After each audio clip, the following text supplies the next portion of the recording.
Divisional Accountant Officer, Important Question Discussion, Chapter 9, Part 4, Labor in Cost System. ഇപ്പോൾ cost സിസ്റ്റത്തിൽ നമ്മൾ അടുത്ത പഠിക്കുന്നത് ലേബർ ഇൻ കോസ്റ്റ് സിസ്റ്റമാണ്. ലേബർ എന്താണ് അല്ലെങ്കിൽ ലേബറുമായിട്ട് റിലേറ്റ് ചെയ്തിട്ടുള്ള കാര്യങ്ങളാണ് ഇന്നത്തെ പാർട്ടിൽ പഠിക്കുന്നത്. ഫസ്റ്റ് 19ാമത്തെ ക്വസ്റ്റ്യൻ ആണ്, what you mean by labour. Labour എന്ന് പറഞ്ഞാൽ എന്താണ്? What you mean by labour? The human effort required to perform the activities or a job or produce a product or render a services is termed as labour. അപ്പോൾ labour എന്ന് പറയുന്നത് എന്താണ്? ഒരു human എഫേർട്ടാണ്. ഒരു activity perform ചെയ്യാൻ വേണ്ടി എടുക്കുന്ന human എഫേർട്ടിനെയാണ് labour എന്ന് പറയുന്നത്. പിന്നെന്താണ്? ലേബറിൽ നമുക്ക് എന്ത് ചെയ്യാം? സർവീസസ് റെൻഡർ ചെയ്യുന്നതും പ്രോഡക്റ്റ് പ്രൊഡ്യൂസ് ചെയ്യുന്നതും ഒക്കെ ഒരു ഹ്യൂമൻ എഫേർട്ട് ആണെങ്കിൽ അതിനെ ലേബർ എന്ന് വിളിക്കാം. അടുത്ത 20, the labour cost of a product or services must be ascertained and identified to control the cost accounting system. അപ്പം നമുക്ക് ഉണ്ടാവുന്ന ലേബറിന് നമ്മൾ കൊടുക്കുന്ന സാലറി വേജസ് ഒക്കെ നമുക്ക് എന്താ കോസ്റ്റായിട്ട് എടുക്കാം. അതിനെ നമ്മൾ പ്രോപ്പറായിട്ട് ഐഡൻറ്റിഫൈ ചെയ്യുകയാണെങ്കിൽ കൺട്രോൾ ചെയ്ത് നമുക്ക് എന്ത് പ്രിപ്പയർ ചെയ്യാം? കോസ്റ്റ് അക്കൗണ്ടിങ് പ്രിപ്പയർ ചെയ്യാം. Next 21, the labour cost is divided into direct labour and indirect labour. നമുക്ക് ലേബർ കോസ്റ്റിനെ രണ്ട് രീതിയിൽ ഡിവൈഡ് ചെയ്യാം, ഡയറക്റ്റ് ലേബർ എന്നും ഇൻഡയറക്റ്റ് ലേബർ എന്നും. ഒരു പ്രോഡക്റ്റ് കണ്ടു കഴിഞ്ഞാൽ, ഒരു സർവീസ് കണ്ടു കഴിഞ്ഞാൽ അതിൽ നിന്നും നമുക്ക് ഐഡൻറ്റിഫൈ ചെയ്യാൻ പറ്റുന്ന ലേബേഴ്സിനെയൊക്കെ ഡയറക്റ്റ് ലേബർ എന്നും ഇൻഡയറക്റ്റ്ലി ആയിട്ടുണ്ടാവുന്ന ലേബേഴ്സിനെയൊക്കെ ഇൻഡയറക്റ്റ് ലേബർ എന്നും പറയും. 22, direct labour is a labour which can be distinctly or clearly identified to a job, product, cost centre or cost unit. അപ്പോൾ ഒരു പ്രോഡക്റ്റിൽ അല്ലെങ്കിൽ ഒരു ജോബിലോ കോസ്റ്റ് യൂണിറ്റിലോ ഉണ്ടാവുന്ന ക്ലിയറായിട്ട് ഐഡൻറ്റിഫൈ ചെയ്യാൻ പറ്റുന്ന ലേബേഴ്സിനെയാണ് ഡയറക്റ്റ് ലേബർ എന്നറിയപ്പെടുന്നത്. Next 23, what is cost unit? എന്താണ് cost unit? Cost unit is a unit of product or services or time in relation to which the cost may be ascertained or expressed for the purpose of cost control and cost reduction. അപ്പോൾ ഒരു unit means per unit ആണ്. നമുക്ക് എന്തെങ്കിലും ഒരു കാര്യത്തെ per യൂണിറ്റിലോട്ട് ഒരെണ്ണം produce ചെയ്യുന്നതിന് എടുക്കുന്ന കോസ്റ്റ് എന്ന് പറയുന്നതിനെയാണ് കോസ്റ്റ് പെർ യൂണിറ്റ് എന്ന് പറയുന്നത്. അപ്പോൾ cost unit is a unit of product of services. അതിനെടുക്കുന്ന ടൈം കാര്യങ്ങൾ എല്ലാം അസർട്ടൈൻ ചെയ്ത് അതിനെന്താ പ്രോപ്പറായിട്ട് കൺട്രോൾ ചെയ്യുക, റെഡ്യൂസ് ചെയ്യുന്നതിനെ പറയുന്നതാണ് കോസ്റ്റ് യൂണിറ്റ് എന്ന് പറയുന്നത്. എക്സാമ്പിൾസ് ഓഫ് കോസ്റ്റ് യൂണിറ്റ് ഏതൊക്കെയാണ്? Per kilogram, per ton, per litre etcetera. അപ്പോൾ നമുക്ക് ഒരു ലിറ്റർ പെട്രോളിന് ഇപ്പോൾ എത്ര രൂപയാണ്, അപ്പോൾ ആ ഒരു എമൗണ്ട് പറയില്ല, അതിനെയാണ് കോസ്റ്റ് യൂണിറ്റ് എന്ന് പറയുന്നത്. Next 25, what you mean by cost centre? എന്താണ് cost centre? It is an organisation, sub unit of smallest segment of an activity for which the cost is ascertained for cost control and cost reduction. അപ്പം നമുക്ക് അതൊരു sub unit ആണ് അല്ലെങ്കിൽ ഒരു smallest segment ആണെന്നാണ് പറയുന്നത്. ഒരു ഓർഗനൈസേഷൻ്റെ സ്മാൾ യൂണിറ്റ് അല്ലെങ്കിൽ ഒരു സ്മാൾ സെഗ്മെൻ്റ് ആയിട്ടാണ് എന്ത് പറയുന്നത്? സബ് യൂണിറ്റ് അല്ലെങ്കിൽ ഒരു സ്മാൾ സെഗ്മെൻ്റ് ആയിട്ടാണ് എന്ത് പറയുന്നത്? കോസ്റ്റ് സെൻറ്റർ എന്ന് പറയുന്നത്. അത് എന്തിന് ഹെൽപ്ഫുള്ളാണ്? കോസ്റ്റ് കൺട്രോൾ ചെയ്യാനും കോസ്റ്റിനെ റെഡ്യൂസ് ചെയ്യാനും ഹെൽപ്ഫുള്ളായിട്ടുള്ള ഒരു ഓർഗനൈസേഷണൽ യൂണിറ്റ് അല്ലെങ്കിൽ ഒരു സ്മാൾ സെഗ്മെൻറ്റിനെയാണ് കോസ്റ്റ് സെൻറ്റർ എന്ന് പറയുന്നത്. അപ്പോൾ എക്സാമ്പിൾസ് എന്തൊക്കെയുണ്ട്? Department, A person, A group of person, A group of machines. ഇതൊക്കെ എന്താണ്? കോസ്റ്റ് സെൻറ്ററിന് എക്സാമ്പിൾസ് ആണ്. ഒരു ഡിപ്പാർട്ട്മെൻ്റ് ഉണ്ട് അല്ലെങ്കിൽ ഒരു പേഴ്സൺ അല്ലെങ്കിൽ ഗ്രൂപ്പ് ഓഫ് പേഴ്സൺസ് ഉണ്ട്. ഇവരൊക്കെ എന്ത് ചെയ്യാണ്? അവരുടെ ഒരു സ്മാൾ സെഗ്മെൻ്റ് ആണ് അല്ലെങ്കിൽ ഒരു സബ് യൂണിറ്റ് ആണ്. ഓർഗനൈസേഷൻ സബ് യൂണിറ്റ് ആയിട്ട് ആക്ട് ചെയ്യുന്നതാണെങ്കിൽ അതിനെ കോസ്റ്റ് സെൻറ്റർ എന്നാണ് പറയുന്നത്. Next 26, what you mean by cost object? Cost object എന്താണെന്നാണ്? Cost object is an object for which a separate measurement of cost is required. It may be a product or services and activity of a process.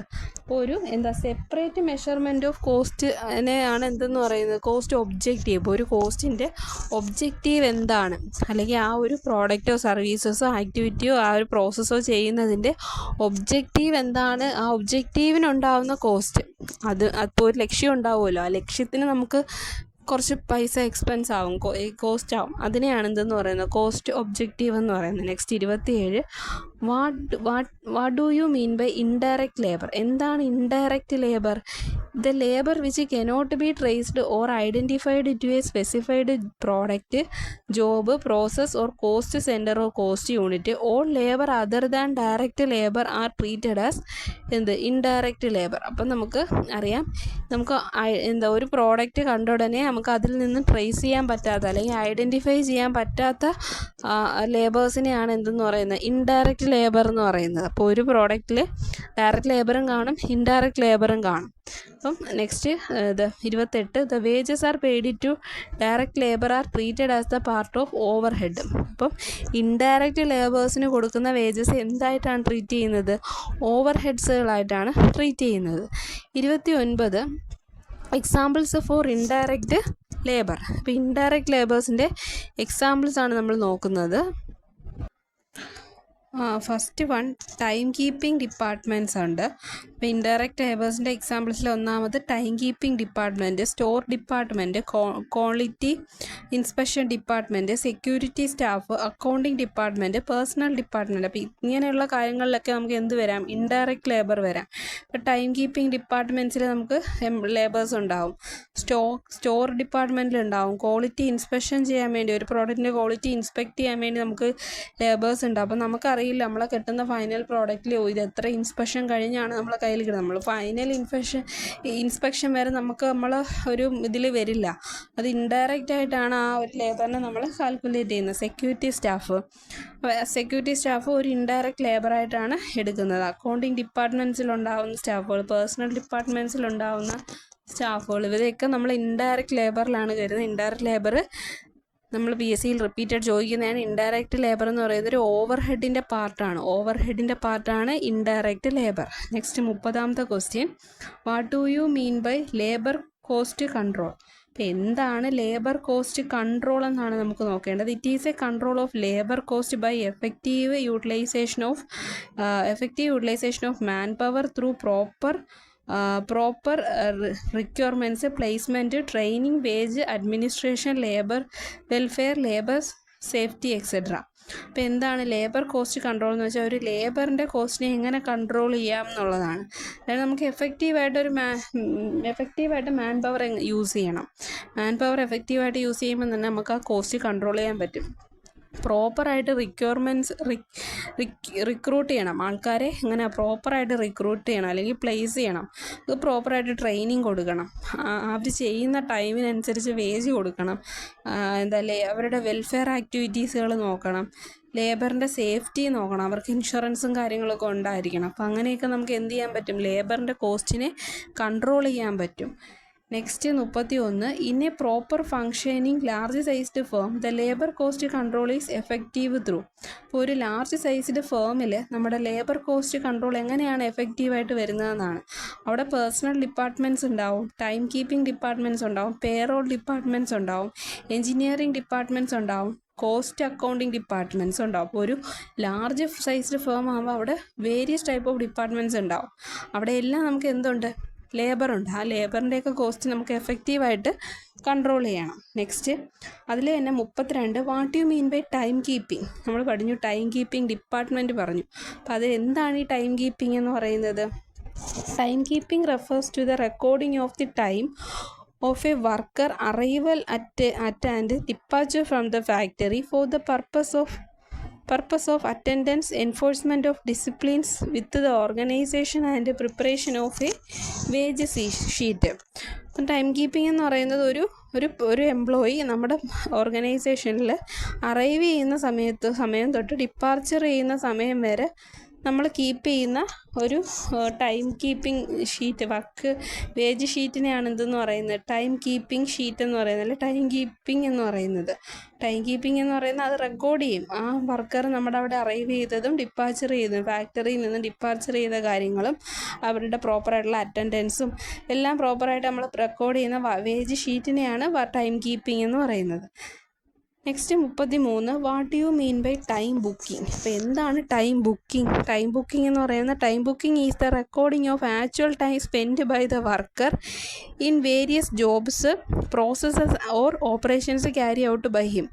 അപ്പോൾ time booking എന്ന് പറയുന്നത് ഒരു employee ആക്ച്വലായിട്ട് ഒരു ജോബിൽ നിന്ന time, ആ ഒരു job ചെയ്യാൻ വേണ്ടി സ്പെൻഡ് ചെയ്ത ടൈമുകളും ഒരു വേരിയസ് ജോബ് അല്ലെങ്കിൽ ഒരു പ്രോസസ്സ് അല്ലെങ്കിൽ ഒരു ഓപ്പറേഷൻ ക്യാരി ഔട്ട് ചെയ്യാൻ വേണ്ടി അദ്ദേഹം സ്പെൻഡ് ചെയ്ത ടൈം റെക്കോർഡ് ചെയ്യാൻ വേണ്ടി ഉപയോഗിക്കുന്നതാണ് ടൈം ബുക്കിംഗ് എന്ന് പറയുന്നത്. നമ്മൾ മറ്റേത് തമ്മിൽ തിരിഞ്ഞു പോകരുത്. നമ്മൾ നേരത്തെ പറഞ്ഞ ടൈം കീപ്പിംഗ് ആണ്. കീപ്പിംഗ് എന്ന് വെച്ചാൽ അറൈവ് ചെയ്തും പോയതും ഡിപ്പാച്ചർ ചെയ്ത ടൈമും റെക്കോർഡ് ചെയ്യുന്നത്. ഇത് ടൈം ബുക്കിംഗ് എന്ന് പറയുന്നത് അതല്ല, ഒരു ജോബിൽ അയാൾ എത്ര സമയം സ്പെൻഡ് ചെയ്തു എന്നുള്ളതാണ് ടൈം ബുക്കിങ്ങിൽ പറയുന്നത്. 34 time booking is the job wise analysis of time and direct worker. അപ്പോൾ നമുക്കറിയാം ജോബ് വൈസ് അനാലിസിസ് ആണ്. ഒരു ടൈമിൽ എത്ര നേരം, ഒരു ജോബിൽ എത്ര നേരം ടൈം സ്പെൻഡ് ചെയ്തു. So this A job wise analysis. Time keeping എന്ന് പറയുന്ന ഒരു ജോബ് വൈസ് അനാലിസിസ് ആണ് ഡയറക്റ്റ് വർക്കേഴ്സിൻ്റെ കേസിൽ. 35 the difference between finishing time and starting time is considered as the dash. അപ്പോൾ എന്താണ് ഒരു ഡിഫറൻസ്, എന്ത് തമ്മിലുള്ള ഡിഫറൻസ് ആണ്? ഫിനിഷിംഗ് ടൈമും സ്റ്റാർട്ടിംഗ് ടൈമും കൂടെ ഇതിൻ്റെ ഡിഫറൻസിനെ എന്താ വിളിക്കുന്നത്? Time spend on the job. ആ ജോബിൽ സ്പെൻഡ് ചെയ്ത ടൈമാണെന്ത് പറയുക, ടൈമിനെയാണ് നമ്മൾ എന്തെന്ന് പറയുന്നത്, ഫിനിഷിംഗ് ടൈമും സ്റ്റാർട്ടിംഗ് ടൈമും എന്ന് പറയുന്നത്. അതിൻ്റെ ഡിഫറൻസിനെ, ഒരു ജോബ് തുടങ്ങിയ സമയവും അത് തീർന്ന സമയവും അതിൻ്റെ ഡിഫറൻസ്, അതിൻ്റെ ഇടയിൽ എന്താ സംഭവിച്ചത്? അയാൾ വർക്ക് ചെയ്തുകൊണ്ടിരിക്കുവാണ് ആ ടൈമിൽ, time spend on that job. അതിനെയാണ് difference between finishing time and starting time എന്ന് പറയുന്നത്. എന്താണ്? The time spend on the job. Next 26 what you mean by ideal time. എന്താണ് ideal time? Ideal time is the time for which the payment is made by the employer but no benefit is obtained from the employee. അപ്പം ideal time എന്ന് വെച്ചാൽ വെറുതെ ഇരിക്കുന്ന ടൈമാണ്. ആ എംപ്ലോയിയെ കൊണ്ട് നമുക്ക് വേറെ ബെനിഫിറ്റുകളൊന്നുമില്ല. പക്ഷേ എംപ്ലോയർ എന്ത് ചെയ്ത് കൊടുക്കണം? ആ ടൈമിനും പേയ്മെൻറ്റ് ചെയ്തേ പറ്റൂ. ഇപ്പം ഒരു ഓർഗനൈസേഷനിൽ ലഞ്ച് ടൈം ഉണ്ടെന്ന് വെച്ചോ, 1 മണി തൊട്ട് 2 മണി വരെ. പിന്നെന്താ, ചായ കുടിക്കാൻ ഒരു ഈവനിങ് ടീ ബ്രേക്ക് ഉണ്ടെന്ന് വെച്ചോ, അതൊക്കെ ഐഡിയലാണ്. ഒരു പ്രൊഡക്ടിവിറ്റി ഒന്നും ഇല്ല ആ സമയത്ത്, പക്ഷേ അതിനും കൂടെ ചേർത്താണ് ആ ഡെയിലി നമ്മൾ വേജ് കൊടുക്കുന്നത്. സോ ആ ഒരു ടൈമിനെയാണ് എന്തെന്ന് പറയുന്നത്? ഐഡിയൽ ടൈം എന്ന് പറയുന്നത്. ബെനിഫിറ്റ് ഒന്നും എംപ്ലോയിയുടെ കയ്യിൽ നിന്നില്ല. Next 37 the cost of ideal time is the difference between the time for which the payment is made and the payment for the time which has been worked on A job. അപ്പോൾ അതിൻ്റെ difference എങ്ങനെയാണ്? Ideal time എന്ന് പറയുന്നത്, ideal time എന്ന് വെച്ചാൽ difference between the time for which the payment is made. Payment കിട്ടുന്ന ടൈമും വെറുതെ ഇരിക്കുന്ന ടൈമും ഇതിൻ്റെ ഡിഫറൻസിനെയാണ് എന്തെന്ന് പറയുന്നത്? ഐഡിയൽ ടൈം എന്ന് പറയുന്നത്. The payment four which the time which has employee work ചെയ്തുകൊണ്ടിരിക്കുന്ന ടൈമും എന്താണ്, വന്ന ടൈം മുതൽ ആ ഒരു ഇടയിലുള്ള ടൈം ഉണ്ടല്ലോ. ഇപ്പം നമ്മൾ എക്സാമ്പിൾ പറയുകയാണെങ്കിൽ ലഞ്ച് ബ്രേക്ക് അങ്ങനെയൊക്കെ വരുന്ന ടൈമുകളെയാണ് ഐഡിയ. പക്ഷേ പേയ്മെൻറ്റ് നമ്മൾ അതിനും കൂടെ എന്ത് ചെയ്യുന്നുണ്ട്? കോസ്റ്റ് അഡീഷണലായിട്ട് നമ്മൾ കൊടുക്കുന്നുണ്ട്. അപ്പോൾ ഇന്നത്തെ ക്ലാസ്സിൽ നമ്മൾ പഠിച്ചത് ലേബറായിട്ട് റിലേറ്റ് ചെയ്ത കാര്യങ്ങളാണ്. ലേബർ ഇൻ കോസ്റ്റ് സിസ്റ്റത്തിൽ എന്താണ് ലേബർ കോസ്റ്റ് എന്താണ്? ലേബർ കോസ്റ്റിനെ 2ആയിട്ട് ഡിവൈഡ് ചെയ്ത് ഡയറക്റ്റ് ലേബർ, ഇൻഡയറക്റ്റ് ലേബർ എന്ന് പഠിച്ചു. ഡയറക്റ്റ് ലേബർ ആരാണ്, ഇൻഡയറക്റ്റ് ലേബർ ആരാണ്, കോസ്റ്റ് യൂണിറ്റ് എന്താണ്, കോസ്റ്റ് യൂണിറ്റിന് മറ്റേ per kilogram, per ton, per litre എന്നൊക്കെ പറയുന്നുണ്ട്. കോസ്റ്റ് സെൻറ്റർ എന്താണെന്ന് നോക്കി, കോസ്റ്റ് ഒബ്ജക്റ്റീവ്സ് എന്താണെന്ന് നോക്കി, പിന്നെന്താ നോക്കിയത്? Cost objectives. പിന്നെ ഇൻഡയറക്റ്റ് ലേബറിനെ നമ്മൾ ട്രീറ്റ് ചെയ്യുന്നത് ഓവർ ഹെഡിലാണെന്ന് നോക്കി. പിന്നെ ലേബർ കോസ്റ്റ് കൺട്രോൾ ചെയ്യാൻ വേണ്ടിയുള്ള കാര്യങ്ങൾ നോക്കി. പിന്നെ ടൈം കീപ്പിങ്ങും ടൈം ബുക്കിങ്ങും അതും തമ്മിലുള്ള വ്യത്യാസം, ഐഡിയൽ ടൈം, ഇത്രയും കാര്യങ്ങളാണ് ഇന്നത്തെ ക്ലാസ്സിൽ നമ്മൾ നോക്കിയത്. ഇന്നത്തെ ക്ലാസ്സിൽ ഇത്രയേ ഉള്ളൂ. Thank you.